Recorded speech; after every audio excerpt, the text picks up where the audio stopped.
Magandang araw po sa inyong lahat mga kababayan at welcome back dito po sa ating munting channel Pinas News Review, kung saan re-reviewin po natin ang mga mahalagang balita dito sa Pilipinas. Mga simpleng komento sa mga issue dito sa Pinas. At ito nga mga kababayan, pag-atake ni Tamba, demolition job sa mga Duterte. Nako, yan po mga kababayan ang ating alamin mula po ito kay Taong Kalye. Nasa description po ang full video link ng video ito. Subscribe na po kayo.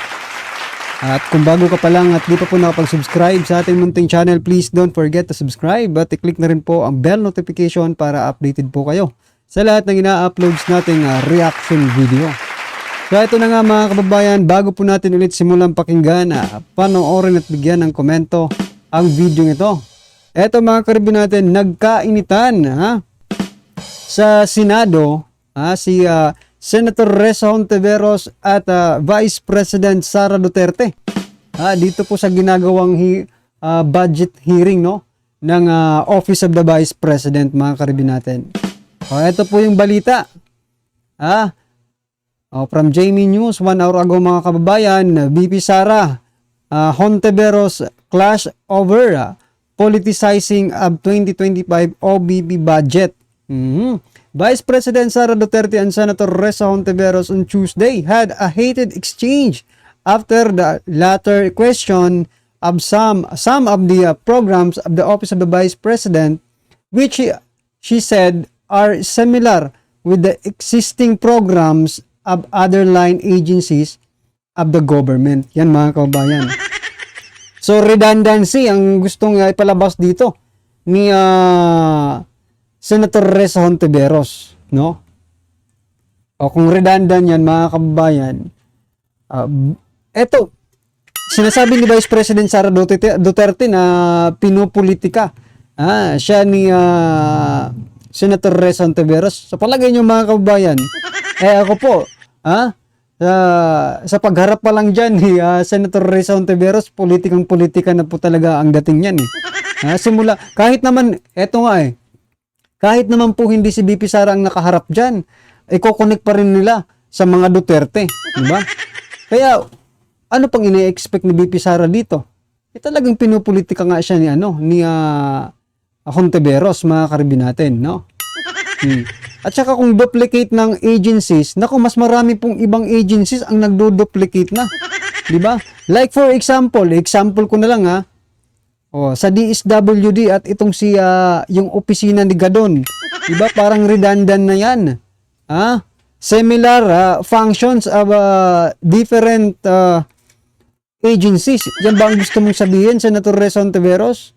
Bakit nung nagdideliberasyon sa budget ng DSWD, hindi mo yan inopen, di ba? Bakit ngayon kay VP Sara, i-open mo yung lumang na yan ng mga existing program, tapos pareha sa ibang gobyernong departamento. Luma na po yan, Senator Ressa Hontiveros. Hindi na po yan uubra na mga sinasabi mo. Ang totoo talaga dyan, eto, opinion lang natin. Totoo para sa akin, ewan ko lang para sa inyo. Talagang pinupolitika po itong si VP Sara.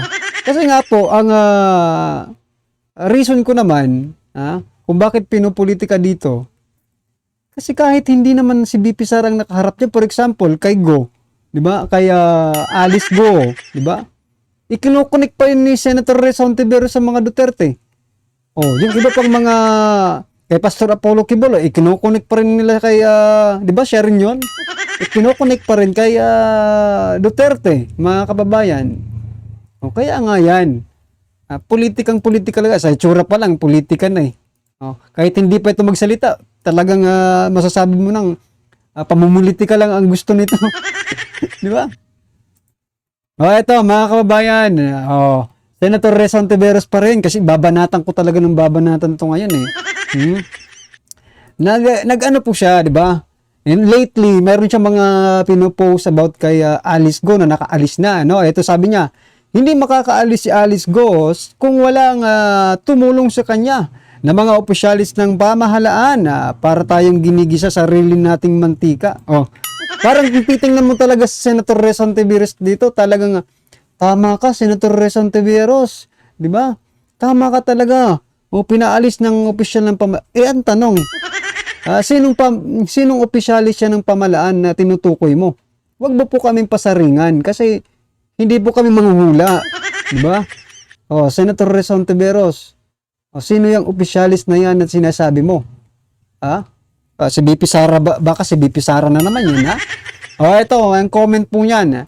Nakaalis si Alice Go dahil wala naman siyang hold departure order at hindi ninyo kinansil ang passport kahit ilang beses na kayong nag-Senate hearing about citizenship. Kaninong mali, mga kababayan? Bumalik po sa kanya itong nirereklamo niya. Bakit nga ba hindi nyo hinold departure order, no? Bakit hindi ka nag-request ng hold departure order sa Bureau of Immigration? Nako naman, at i-cancel, di ba? Cancelin yung passport. Kaninong kasalanan? Kay BP Sara to. Kay BP Sara, kasalanan to ni BP Sara eh. Kay Alice Go. Eto ang matindi. Nung si BP Sara ang umalis, papuntang Germany, nakunan ng video, di ba? Ng picture. Nakunan po ng video si BP Sara nang siya po ang lumipad patungong ibang bansa. Ang tanong ngayon ng taong bayan, Senator Rizal Tiveros, I know na kaya niyong gawan ng resources yan para makuha yung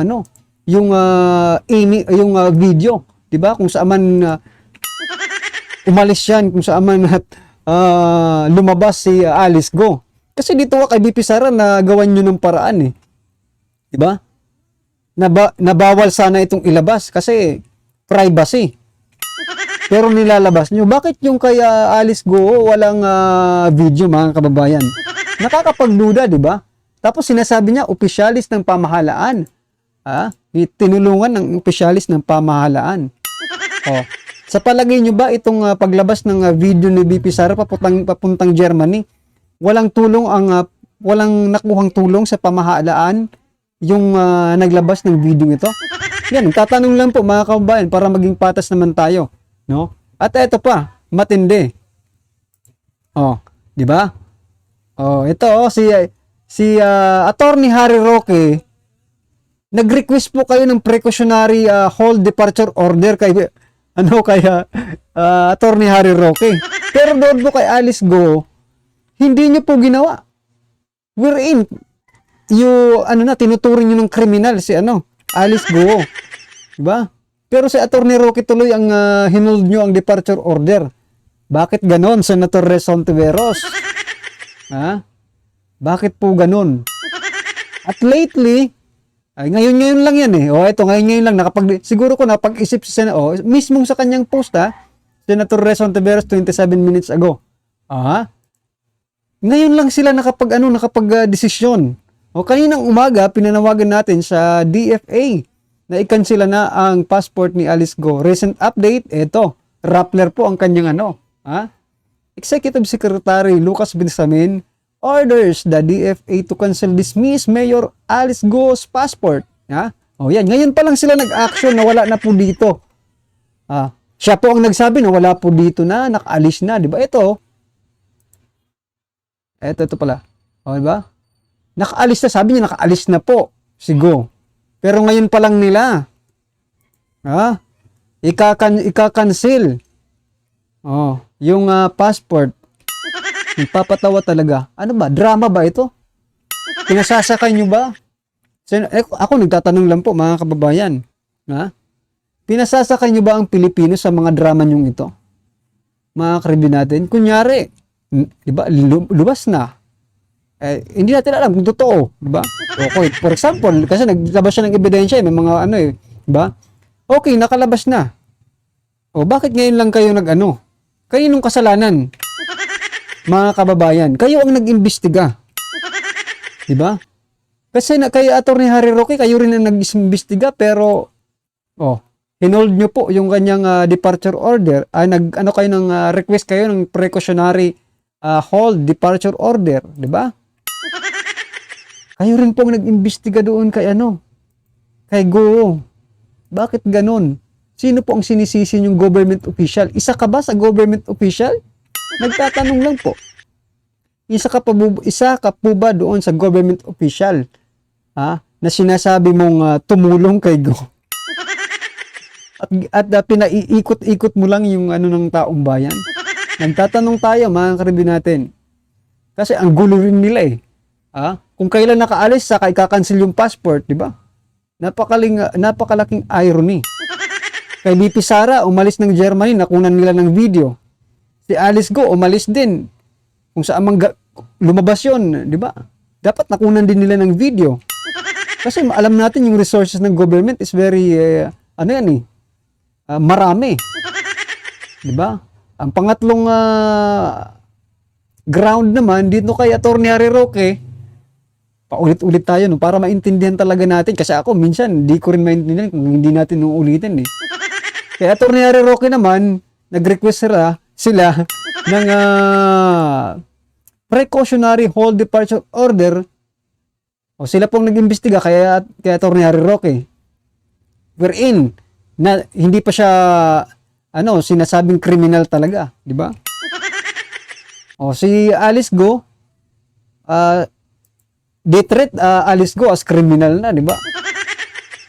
Pero mas inuna pa siya. Well, anyway, mga kababayan, ano po ang inyong opinion dyan, ha? Alam ko pong matatalino kayo. Eto po mga karibin natin, sama-sama at sabay-sabay po natin pakinggan na panoorin at bigyan ng komento ang video ito. Eto na po. Magkita kami sa isang week eh. Sabi niya kung sino pa yung mga malalapit kay Presidente Duterte, sila ngayon ang nangunguna sa pagsira sa kanya. Lahat ito ay political harassment. Sinabi ni VP Sara. Lavish, lifestyle, marami eh.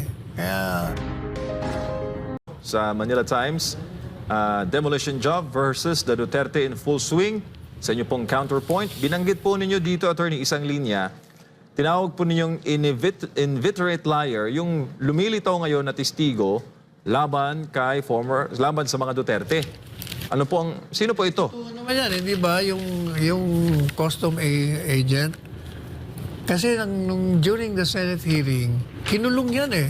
2 weeks pa kinulong yan kasi nga, sinungaling eh. Na-convict na. Bakit pinapakinggan itong mga nandiyan sa Quad Committee? Ibig sabihin lang yan. Pag yan yung pinatulan mo, meron na namang trial by publicity laban sa mga Dutertes. Kaya kasama yan sa demolition job. Oo, binanggit po ninyo dito sa inyong linya, pati hindi po itong sinulat niyo, attorney. Sabi niyo po, obviously, the detractors and political enemies of the Dutertes are behind the orchestration. Tinawag niyo po yung mga former political allies ng dating Pangulo na siyang nangunguna ngayon sa paninira sa pamilya Duterte. Oo nga. Ayan, nakakalungkot. Sabi nga ni isang senador dyan, hindi ko na mabanggitin ng pangalan. Magkita kami sa isang week eh.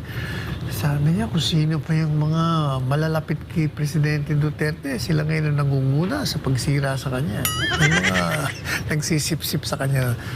Nako, sabi ko, alam mo yung mga yan, pag tumakbo yan si Presidente Duterte ng Vice President kay Inday Sara, Duterte, wala, magtatakbuhan pabalik sa kanya. At meron din dito mga nagsasabi, attorney, na sana raw ay lumabas ang katotohanan dahil ang mga Duterte naman daw ay walang ginawang masama sa kanilang panunungkulan. At sinabi niyo po dito, as to the accuser, his lies will be exposed while the Duterte's destroyers will reap in due time the whirlwind of retribution for what they have unjustly sown. Attorney Sal. Yes, tama yan. Yan ang mangyayari sa kanila. Lalo pat mukhang may deadline yata sila, Attorney Sal eh. Pinapaspasan nila eh. Bago siguro filing, dapat tapos na. At labot sinabi ni VP Sara na inaasahan niya na yung impeachment complaint laban sa kanya. Anong masasabi mo doon, Attorney Sal? Impeachment na. Anong impeachable ground? Wala naman eh. Takot lang. Samantala, may mensahe po si Vice President Sara Duterte sa taong bayan na huwag kalimutang tutukan ang tunay na mga problema ngayon sa Pilipinas sa gitna po ng ingay sa politika. Panoorin po natin ito. Unfortunately, I cannot speak for Congressman Pulong Duterte, I understand meron siyang mga statements na nilalabas para sa pagsagot ng issue na ito. At napag-usapan din namin ng aking asawa, si Man Scarpio, na kung ano yung sa kanya na issue ay siya lang yung sasagot at kung ano yung sa akin, yun lang din ang sasagutin ko para klaro yung mga linya ng pagsasagot namin. But as I always say, hindi lang dyan sa kaso na i-final sa kanila. Lahat ito ay political harassment, political attacks. Nakikita niyo naman, lumabas siya nung umalis ako sa DepEd, lumabas siya nung nagsasalita na ako kung anong dapat ginagawa natin para sa ating bayan. Pero sana ay hindi makalimutan ng taong bayan na ang tunay na problema natin ay kahirapan. At yung problema ng mga tao sa mahal na pagkain. Yun talaga yung basic na problema at basic need ng bayan ngayon. Kaya sana ay hindi sila magpadala sa ingay, but kundi tutukan natin lahat kung ano yung totoong problema ng ating bayan. Kahirapan at kahirapan ng mga tao na bumili ng murang pagkain. Yung impeachment po. Well, yes. That is expected. Lagi namang pinapag-usapan among members of the House of Representatives ang impeachment at naririnig naman namin lagi yon base sa mga sinasabi ng mga kaibigan doon sa loob. Expected na natin yan dahil mainit nga ang politika ngayon dito sa ating bayan.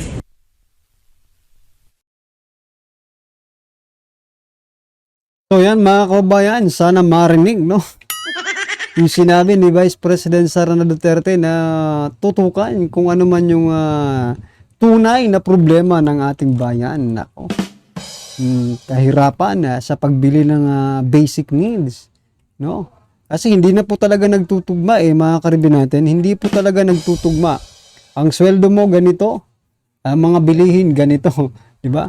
Hindi po nagtutugma pero wala po tayong nakikita, no? Bagkus sa nai-experience natin na ganun nga ang nangyayari, mahal ang mga bilihin, ganito lang yung sweldo natin. Sinasabi pa ng ating gobyerno, no? Na itaangat nila ang karamihan sa ating mga kababayan mula sa kahirapan. Diba? Palagi nila gina-justify nila. Like for example, yung 64 pesos. Yan po ay isang justification na hindi tayo naghihirap, diba? Yung 64 pesos a day. Yan po yung justification nila para hindi nasabihin na hindi talaga kayo naghihirap meron ka lang 21 pesos, hindi ka na talaga maghihirap. Well, anyway mga kababayan, ano man po ang mayroon sa kanilang mga utak ngayon, kung sila po ay mga, di ba? Hi, nako. Well, anyway, ano man po ang inyong reaksyon patungkol po sa video ito, i-comment lang po sa baba. Para at least alam po natin mga kababayan ng inyong pong opinion patungkol po dito. Alright? Maraming salamat po.